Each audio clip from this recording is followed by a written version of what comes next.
오늘은 그동안 우리가 주일 예배 시간을 통하여서 함께 나누었던 야고보서 강해의 마지막 시간입니다. 하나님께서 야고보를 통하여서 주신 그 마지막 권면들을 오늘 말씀을 통하여서 함께 나누도록 하겠습니다. 그리고 이 말씀들은 또한 우리가 야고보서의 말씀을 처음 나누기 시작할 때 함께 나누었던 1장 3절과 4절의 말씀의 재확인 그리고 또 다른 강조이기도 합니다. 우리 거기서부터 한번 출발해 보죠. 1장 3절과 4절 말씀을 함께 읽겠습니다.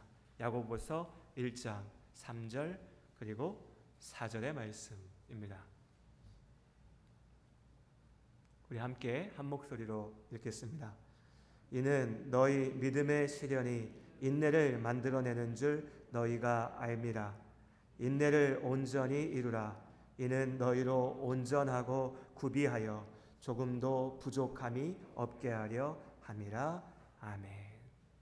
말씀 그대로 믿음의 시련을 인내하고 그 인내로 완전함을 이루라고 외쳤던 야고보는 오늘 교회를 향한 그 권면들의 마지막에서 다시 한번 우리에게 길이 참으라고 말하고 있습니다.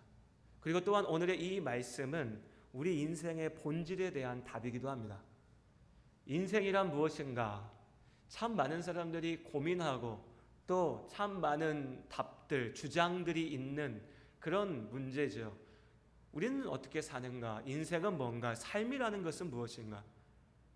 그 여러 가지 주장들을 넘어서 오늘 하나님께서 이 말씀 속에서 우리에게 우리의 삶은 무엇인가에 대한 답을 주십니다. 오늘 말씀 속에 하나님께서 우리에게 주신 답은 우리의 인생은 곧 기다림입니다. 역에 간다 한번 생각해 보시죠. 기차역이요. 역 앞에 벤치가 있습니다. 두 사람이 앉아 있습니다.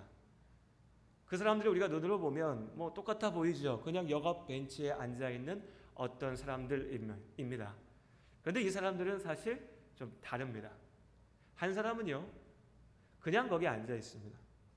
뭐 특별히 갈 데도 없고 할 일도 없고 그러니 그냥 그 역 앞에 앉아서 시간을 죽이고 있습니다. 하루를 보내는 거죠.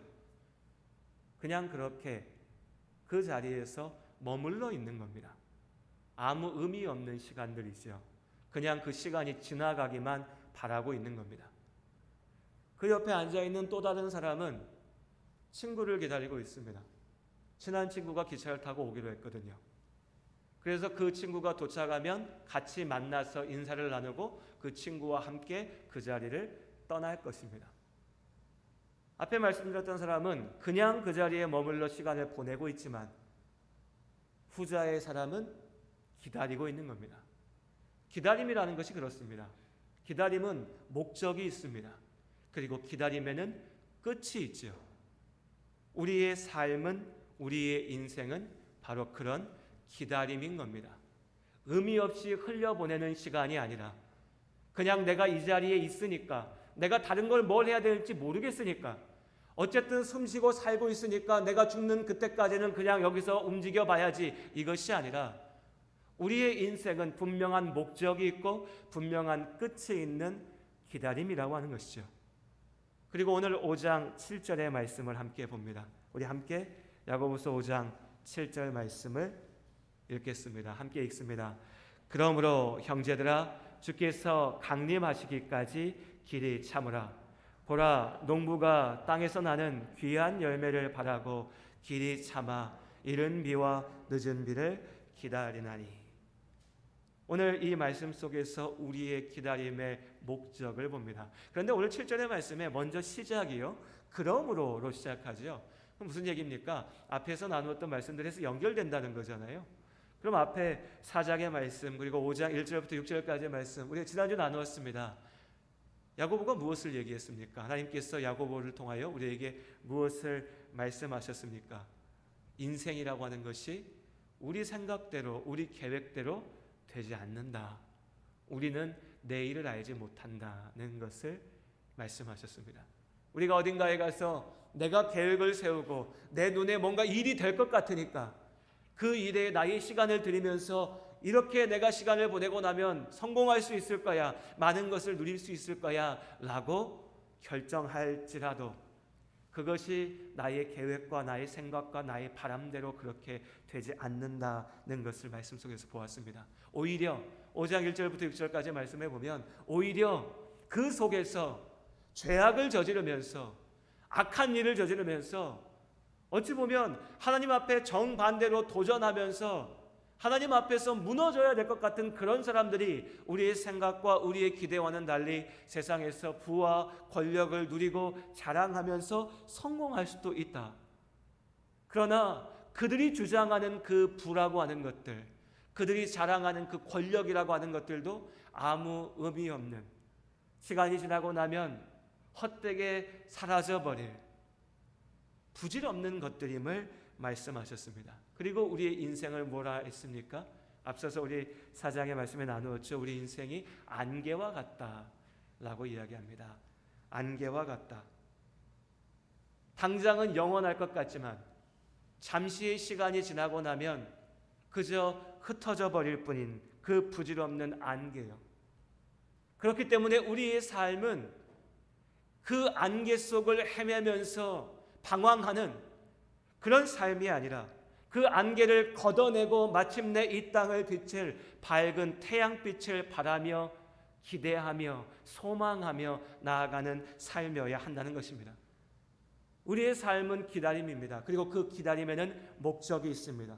우리는 십자가의 은혜로 우리를 구원하신 우리 주 예수 그리스도께서 이 땅 가운데 다시 오실 그날을 기다리며 나아갑니다. 우리의 기다림에는 분명히 끝이 있습니다. 그냥 막연하게 될 때까지 기다리면서 끝나는 것이 아니라 우리 주님 다시 오시는 그날 우리가 주님과 함께 할 것입니다.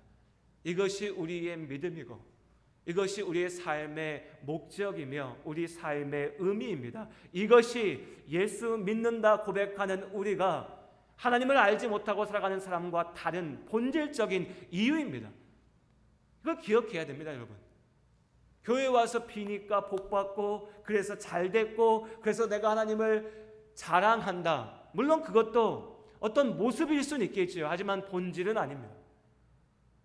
우리가 세상과 다른 가장 분명한 본질은 우리는 하나님의 나라를 믿음으로 바라보고 그 주의 나라가 이 땅 가운데 임하는 그 일 가운데 동참하며 마침내 주님 다시 오시는 그날 내가 그 자리에 있음을 알기에 그것을 바라보고 살아가는 것이죠. 그날까지 우리 삶은 오래지만 또한 우리도 인생 속에 경험하지 않습니까? 우리 각자의 삶을 살아오셨습니다. 40년, 50년, 60년 그보다 더 긴 시간들을요. 살아가는 시간 동안에는 언제 인생이 지나가나 싶습니다. 하지만 지나고 돌아보면 한결같이 하시는 말씀들이 너무나 빨리 지나갔다는 거죠. 주님 앞에서는 그때에도 우리는 똑같이 고백할 겁니다. 하나님, 내가 살고 보니 그 인생 100년 되는 인생 나는 영원할 것 같았는데 이제 돌아보니 주님 말씀대로 잠시였습니다. 주님 말씀대로 부질없는 것이었고 헛된 것들이 참 많았습니다. 그래서 주님 말씀대로 살아낸 내 삶이 순간에 아팠지만 순간에 괴로웠고 답답했고 이해할 수도 없었을 때가 있었지만 그러나 주님 안에 복된 줄로 고백합니다. 우리의 이 고백이 주님 다시 오시는 그날 우리의 입에서 증거될 줄로 믿습니다. 우리의 삶은 그 날을 기다리며 그 기다림으로 채워져 가는 것입니다. 농부는 추수할 때를 바라보며 한 해를 기다립니다. 오늘 말씀에 이른 비와 늦은 비가 나오죠. 이미 말씀을 나누었던 우리 성도님들 아마 기억하실 겁니다. 혹여 기억하지 못하고 잊으신 분들 위해서 다시 한번 말씀드리면 이스라엘 땅에서는 그 기후가 우리와 달라서 농사가 두 번 이루어졌지요. 그래서 봄에 한 번 추수가 있었고요. 그리고 가을에 추수가 있었습니다. 이렇게 두 번의 추수가 있었어요. 한 번은 우리로 치면 곡식을 추수하는 때였고 또 한 번은 과일을 추수하는 때였습니다. 그래서 그 봄농사를 준비하는 그 봄농사를 위해서 필요했던 비가 겨울에 내리는 이른 비였고 그리고 가을에 과일, 올리브를 추수하기 위하여서 필요했던 비가 봄과 여름에 내리는 늦은 비였습니다. 이 이른 비와 늦은 비가 제때에 내려야만이 비로소 이스라엘 그 가나안 땅이 비옥한 땅, 하나님의 축복받은 땅일 수 있었죠. 그래서 그 땅에 농사 짓는 사람들은 이른 비와 늦은 비를 기다리며 하나님 앞에 그 열매를 바라보았습니다. 우리와 좀 다르죠. 우리는 이렇게 하지 않으니까요. 우리로 비유하면 어떻게 할 수 있을까요? 우리는 겨울을 기다립니다. 차가운 겨울을 견디어내죠. 그리고 봄이 왔을 때에 아무것도 없는 땅에, 사실 땅을 보면 그렇지 않아요? 참 신기한 일입니다. 그냥 흙이 있는데 아무것도 없는데 그 자리에 씨를 뿌리죠. 그 씨가 자라나서 열매를 맺을 거라는 믿음이 없다면 사실은 미친 짓입니다. 내가 그 씨앗, 그 또한 열매잖아요. 그거 내가 먹어야죠. 써야죠. 그런데 우리는 그 씨를 땅에다 뿌리죠. 왜요? 그 씨가 자라날 것을 알기에, 믿기에. 그렇게 씨앗을 뿌리고 그리고 이제 여름에 비가 내리고 뜨거운 햇살을 받아서 마침내 가을에 결실을 맺을 때까지, 서늘한 바람이 불어올 때 맺을 결실을 알기 때문에 농부는 그때를 기다리는 것입니다. 그렇게 우리도 우리 삶 속에서 믿음으로 그 열매를 바라보며 소망 안에서 살아가는 것입니다. 그런데 오늘 말씀에 이 농부의 이야기가 우리에게 잘 와닿지 않죠. 왜냐하면 우리 중 대부분은 농사 짓지 않기 때문입니다. 농사 짓는 분들도 봄에 씨앗 뿌려 가을에 추수하는 그런 옛날 농사보다는 요즘에 하우스도 있고 여러 가지 다양한 작물들이 있고 계절이 다 다르죠. 그러니까 이 말씀이 그냥 우리 삶에 딱 꽂혀서 들어오지가 않아요. 우린 뭐가 더 익숙합니까? 오늘 일했으면 오늘 결실을 봐야 되죠. 최소한 한 달에 한 번은 월급 받아야죠. 내가 노력했으면 그 결과가 내 눈에 보여야 됩니다. 조급하죠. 급합니다. 우리 시대의 풍조가 그렇습니다. 요즘 아이들은, 젊은 사람들은 뭐 유튜브를 본다고 하는데 유튜브 영상을 다 보고 계신 거는 우리 어른들이고요.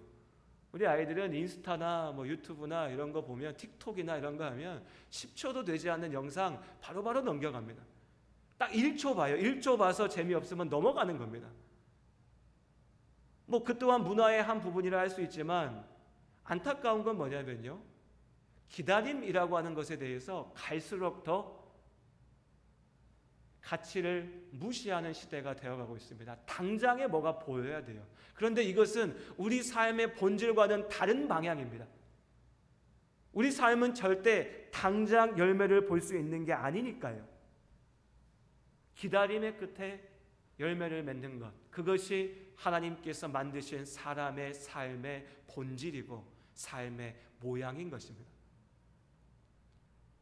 며칠 전에 할머니께 전화를 드렸어요.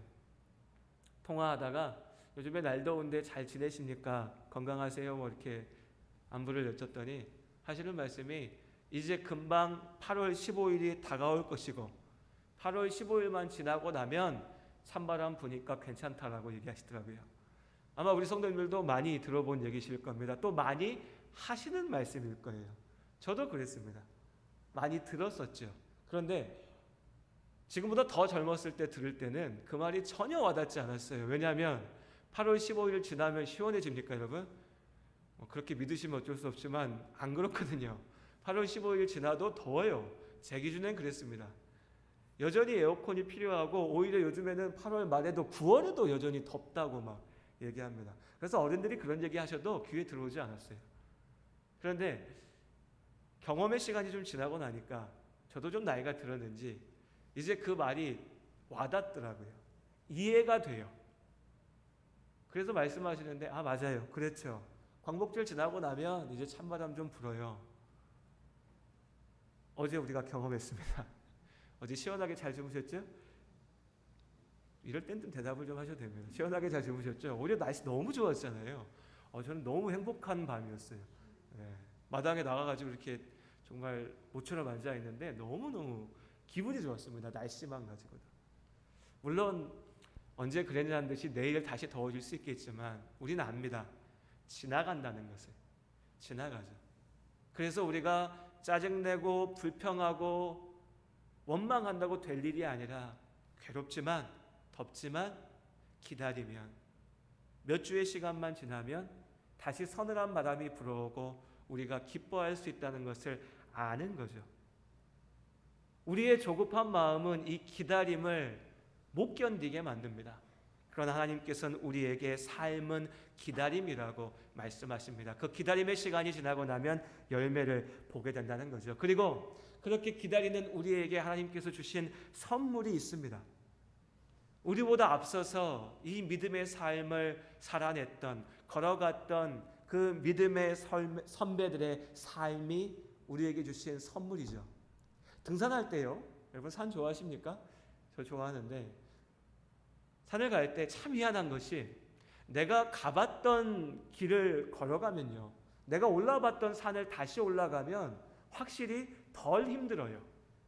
어디쯤 가서 쉬어야 되는 것도 알고요, 이만큼 왔으면 이제 앞으로 얼마 남았는지도 내가 알기 때문에 물론 힘들지만, 산 싫어하시는 분들은 저건 다 거짓말이야, 산에 가면 어차피 힘들어하실 수도 있지만 산 좋아하시는 분들은 분명히 덜 힘듭니다.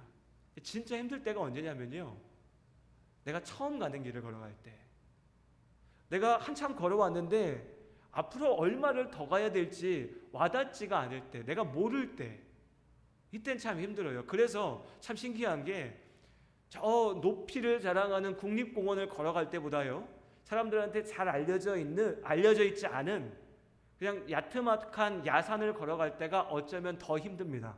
왜냐하면 요즘 산에 가면 너무 잘 돼 있어요. 조금 올라가면 앞으로 몇 미터 남았습니다. 조금 더 가면 여기서 쉬시면 됩니다. 다 안내가 돼 있죠. 길도 잘 닦여 있죠. 이 길을 가면 사람들 다 가는 길이구나, 나도 이 길만 걸어가면 문제 없겠구나 생각이 드니까요. 그런데 사람들 다니지 않는 길을 가면요, 이 길이 맞는지, 이대로 가도 되는 건지, 길은 맞는 것 같은데 내가 얼마를 더 걸어야 꼭대기에 갈 수 있을지 알 수가 없거든요. 그래서 힘듭니다.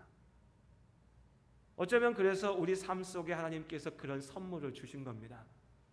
우리보다 앞서 믿음의 삶을 살아냈던 그 많은 사람들, 성경에서 우리가 만나는 이스라엘의 사람들, 구약의 선지자들, 예수님과 함께했던 예수님의 제자들, 초대교회의 성도들, 그리고 우리 앞에 이 땅에서 우리의 믿음을 걸어갔던 믿음의 선배들, 어쩌면 나의 아버지, 나의 어머니, 나의 할아버지, 나의 할머니, 그분들의 믿음이 있었기에 우리가 이 자리에 있고, 그분들의 삶을 바라보기에 우리가 때로 주저앉고 싶을 때에 그분들도 걸어갔던 길이니 나도 무너지지 않고 걸어갈 수 있다라고 고백하면서 다시 한번 힘을 낼 수 있는 것이죠.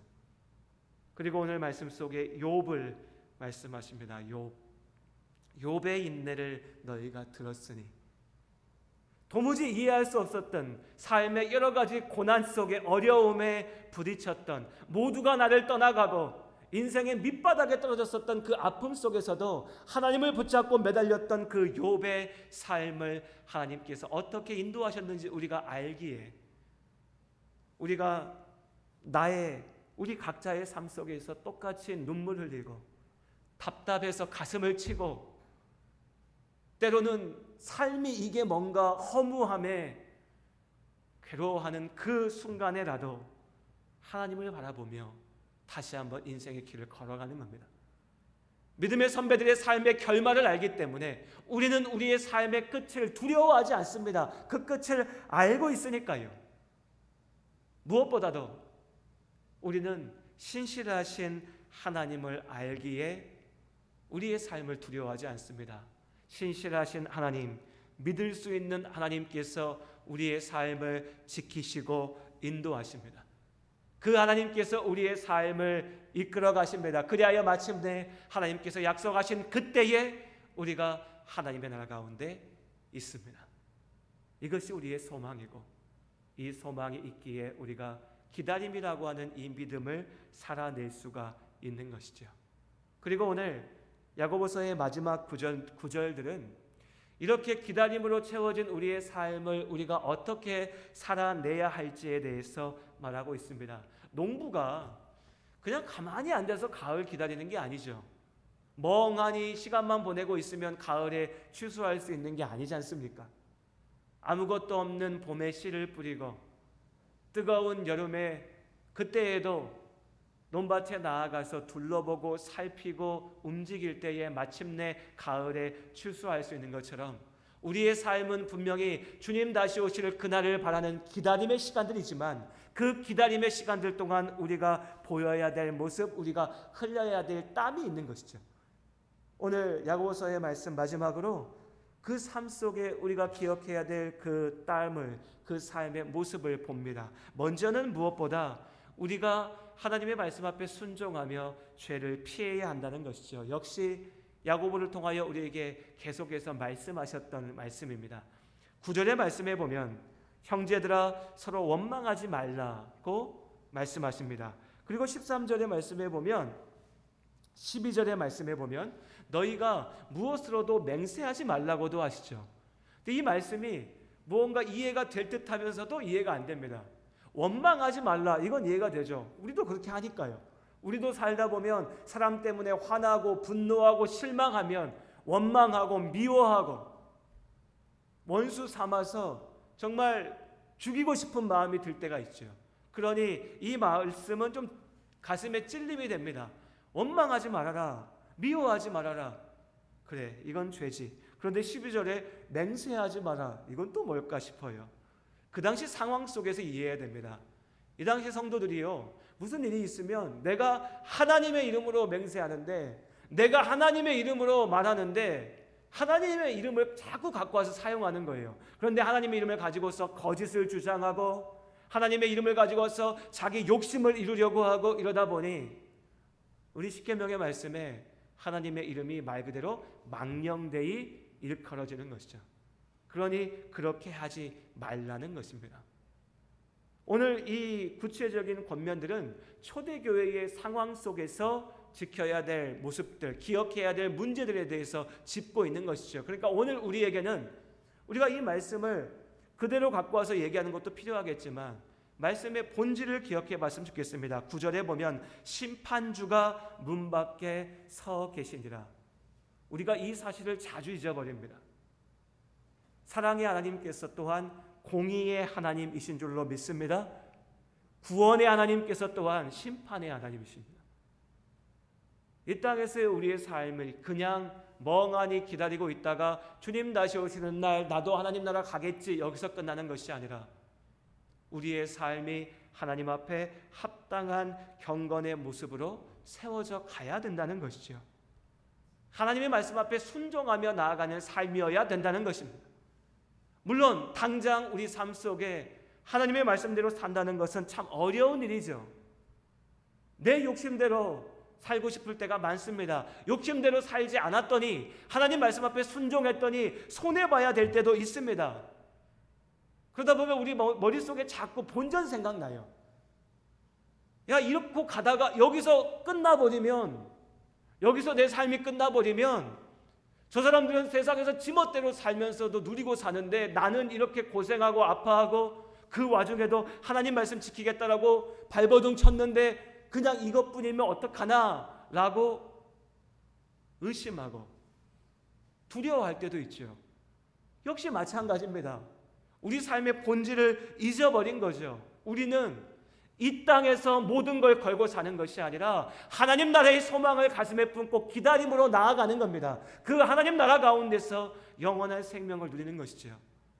안개 속에 사는 것이 아니라 그 안개가 거치고 세상을 비출 그 빛을 기억하시기를 주님의 이름으로 축원합니다.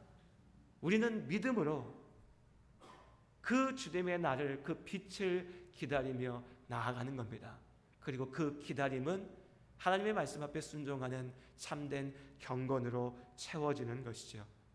또한 우리가 잊지 말고 기억해야 할 것이 있습니다.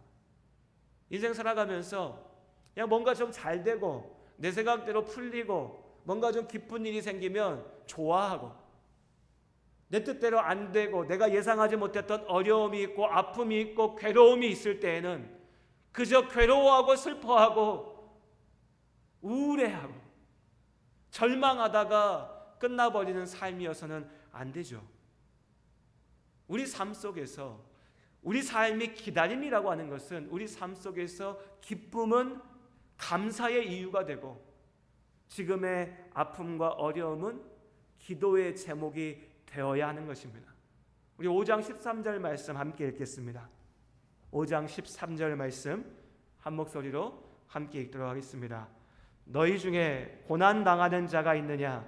그는 기도할 것이요.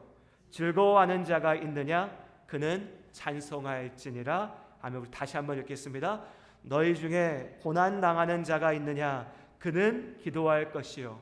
즐거워하는 자가 있느냐? 그는 찬송할지니라. 아멘. 삶의 고난은 그저 아파하고 절망하는 순간이 아닙니다. 내가 하나님 앞에 나아가서 기도한 순간이지요. 그리고 우리가 기도할 때 하나님께서 그 기도 가운데 주님의 분명하신 뜻대로 우리의 찬양의 고백처럼 우리의 삶을 인도하실 줄로 믿습니다. 내가 바라는 모습대로 나의 삶을 채우시고 이끌어 가시든 혹여 나의 바람과는 다른 모습일지라도 주님의 뜻 가운데 인도하실 때 우리가 기도할 때 그 기도 가운데 우리는 하나님의 뜻을 분별하며 그 하나님의 뜻 가운데 내 삶을 세워갈 수가 있습니다. 그렇게 우리에게 이 땅의 고난은 내 삶이 완전히 무너지고 실패하는 이유가 되는 것이 아니라 하나님 앞에 한 걸음 더 나아가는 연단과 축복의 시간이 되는 것이지요. 마찬가지로 기쁨 속에 우리는 그저 세상 속에서 누리고 즐기다 끝나는 것이 아니라 하나님 앞에 찬송합니다. 찬송이라는 게 뭔가요, 여러분? 이 기쁨이, 이 즐거움이 그저 내가 만들어낸 것이 아니라 하나님께서 주신 것임을 인정하기에 그 인정 가운데 하나님 앞에 감사하는 겁니다. 감사의 고백이지요. 그 감사 속에 또한 하나님과 함께합니다. 무엇보다도 오늘 말씀에 특별히 중보하며 함께하는 기도 가운데 하나님께서 역사하시겠다 우리에게 약속하셨습니다. 믿음의 기도 가운데 능력이 있습니다. 이것이 하나님께서 우리에게 주신 능력입니다. 세상 살아갈 때 하나님이요, 자, 야, 너희 인생 별거 없어. 100년이야 100년. 100년 살다가 그 다음에 그 100년 시간 끝나고 나면 그때 내가 너 만나서 축복해 줄게. 너와 함께 할게. 너가 하나님 나라 가운데 있을 거야. 이렇게 말씀하시고 끝난 게 아니라 그 100년의 시간에도 우리 인생 중에도 너희가 기도할 때, 너희가 믿음으로 기도할 때 그 기도 가운데 내가 너희와 함께 하겠다 주신 능력이라는 것이죠. 이 기도의 능력을 잠자면서 던지는 것이 아니라 깨어 기도하며 이 하나님의 능력을 사용하시기를 주님의 이름으로 축복합니다. 기도 가운데 나아갈 때 하나님께서 역사하십니다. 그리고 특별히 우리가 함께 기도할 때 그 기도 가운데 함께 하십니다.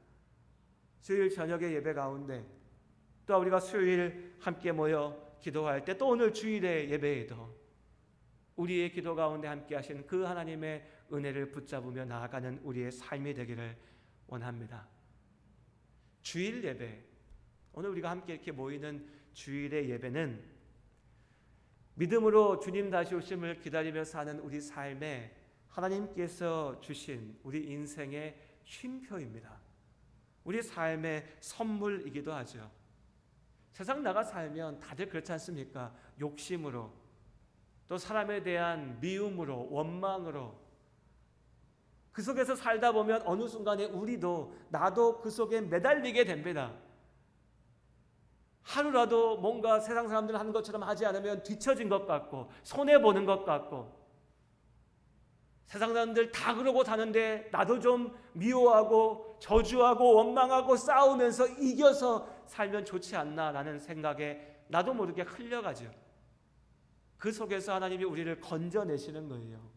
부르시는 겁니다. 야, 너 그 속에서만 머물러 있으면 안 되라고 하나님 앞으로 인도하시는 거죠. 그리고 우리가 다시 기억하게 하십니다. 우리 삶이 뭔지, 우리 인생이란 게 도대체 뭔지, 그 인생 속에서 하나님께서 어떻게 역사하실지. 우리는 그렇게 오늘 예배 속에 다시 한번 하나님의 말씀을 듣습니다. 그리고 하나님께서 우리에게 주신 그 소망을 다시 한번 바라봅니다. 그리고 옆을 봅니다. 함께 믿음으로 기도하며 믿음 안에 나아가는 우리의 믿음의 가족들을 보면서 삶을 살아갈 위로와 용기를 얻습니다. 나 혼자 외롭게 던져져 있는 게 아니구나.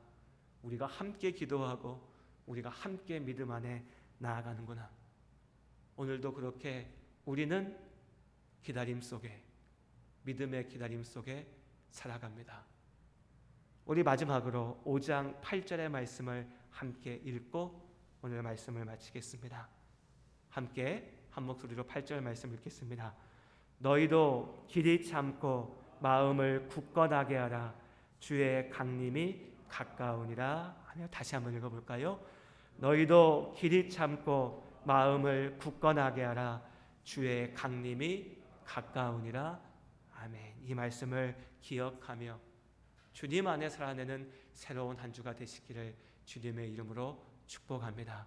그리고 또한 오늘 말씀처럼 더욱 서로를 위하여, 믿음의 형제 자매들을 위하여서 기도하는 한 주간이 될 수 있기를 소원합니다. 함께 기도하시겠습니다. 하나님,